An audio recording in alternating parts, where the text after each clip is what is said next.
Today I'm going to do a review on the Megabass 110 jerkbait. I know a lot of people have done reviews on these. This is going to be my version.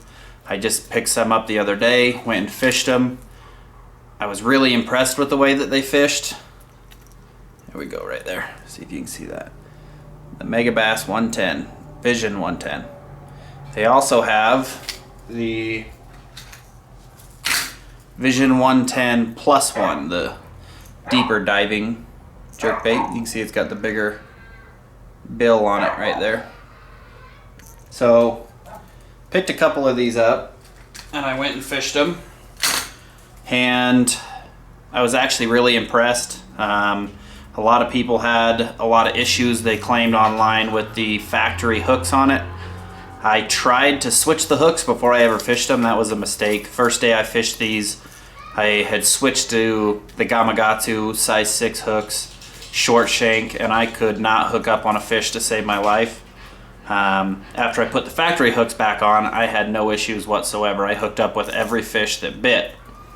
There is one problem that I had. After fishing one for about 3 hours or so and caught 5 fish, see if you can see that. The bill's missing. I broke the bill off of it after a couple hours of fishing it. So it's an awfully expensive jerkbait to break. Really sucks to break a $25 jerkbait. And after that, it's pretty much good for a keychain, which is what I use this one for now, why it does not have hooks on it. So with the bill breaking, I will say one thing about when I broke the bill. It was an extremely rocky lake. There was a lot of rocks on the bottom. I was only fishing it in about 4 or 5 feet of water, so I was catching rocks on the bottom with the bill. I did not feel like I was hitting rocks very hard with it. I did feel one here and there. It didn't take much to break that bill at all. So if you're going to fish the Vision 110 from Megabass, I highly recommend that you don't fish it in shallow water with rocks, because it did not take much to break the lip off. In fact, when it did break off, I didn't even realize it had broke off. It just felt like it was swimming weird. I never felt it hook up on a rock, and when I got it in, the bill was gone. So I did contact, sent Megabass an email about possible warranties or replacements. The response that I got was it's on a one-to-one basis. When you send it in, if you can pay the shipping and you'll send them in the jerkbait, they'll decide from the look of the jerkbait how they feel, if it was broken from manufacturing defect or if it was just simply that you hit it on a rock or a dock or something casting it and it broke off. Like I said, I was a little disappointed with the fact that the bill broke, but I will say that this, compared to some of the Strike Kings I was fishing, definitely much better. I also, while I was there, since they were very similar in price, while I was there, I also picked up a couple of the RC STXs. They look very, very similar to a Megabass, obviously copied from the Megabass. I actually didn't catch any fish on these. I threw both almost the same amount. I hooked up on 6 fish with the Megabass. I hooked up 0 on the RC STX. Now, I don't have a similar color. It could have been the color problem. That's as close as I could get. Where I was at the Cabela's I was at when I bought these, I didn't get very many color options with either. They only had about 3 or 4 to pick from. I ended up picking this one. I do have a video of when I was fishing this. I'll go ahead and put a link in the video to that.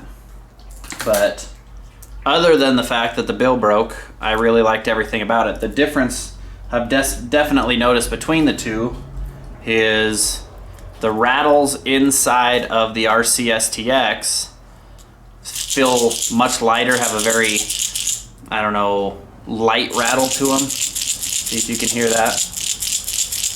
The rattles in the Megabass are definitely a lot deeper. These are tungsten balls in here that roll back and forth in the weight transfer system. I don't believe that the RCSTX are tungsten. They don't sound like tungsten. They don't sound as heavy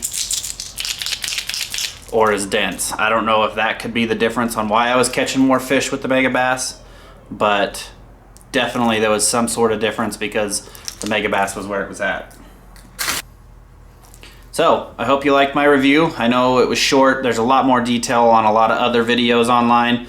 Tons of people are doing reviews on this bait, so if you want to really dig into it, you can watch a couple of the other videos if you didn't get what you needed out of this one. I did the review mostly because of that broken bill. I haven't seen one yet with people doing a review on how the bills are breaking. Just a lot of complaints if you read about it, about the bills breaking, or people saying I've fished them for 5 years on the same jerkbait, never had that issue. I fished it for a few hours and it did break, but I was fishing a rocky lake. If you're interested in getting one, I definitely say try buying one. Give it a shot. I think, like I said, I caught more fish on this jerkbait in the amount of time that I fished it compared to the other jerkbaits. I definitely caught more fish on the Megabass. Like I said, it could have been the color of the day, I don't know, but I did catch more fish on this jerkbait. It worked great other than that bill breaking. I'll definitely probably buy some more in the future, but definitely be more careful about where I fish them and in the depth of water that I'm fishing them in. So I'll put a link in the video. Hopefully you can check out my other video on actually catching some fish on this jerkbait. Also, if you have any comments or questions, feel free to put them in the comments section.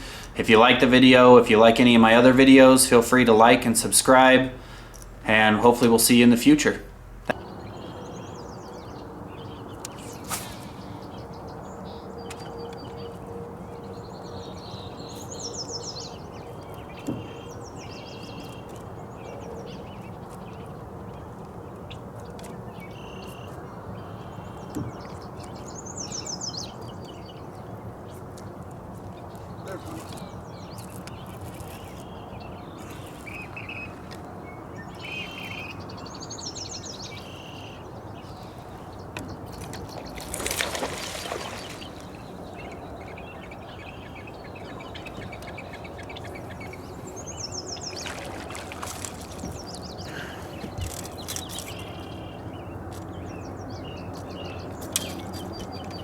Those are the kind we're looking for.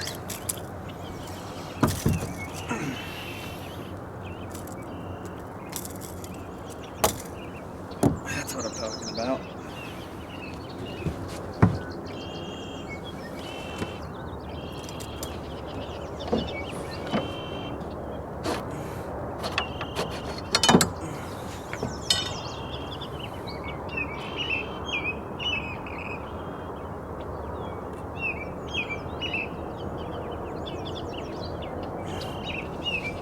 There's an 18-inch fish. It's a little over a 3-pounder probably. Those are the kind we're looking for.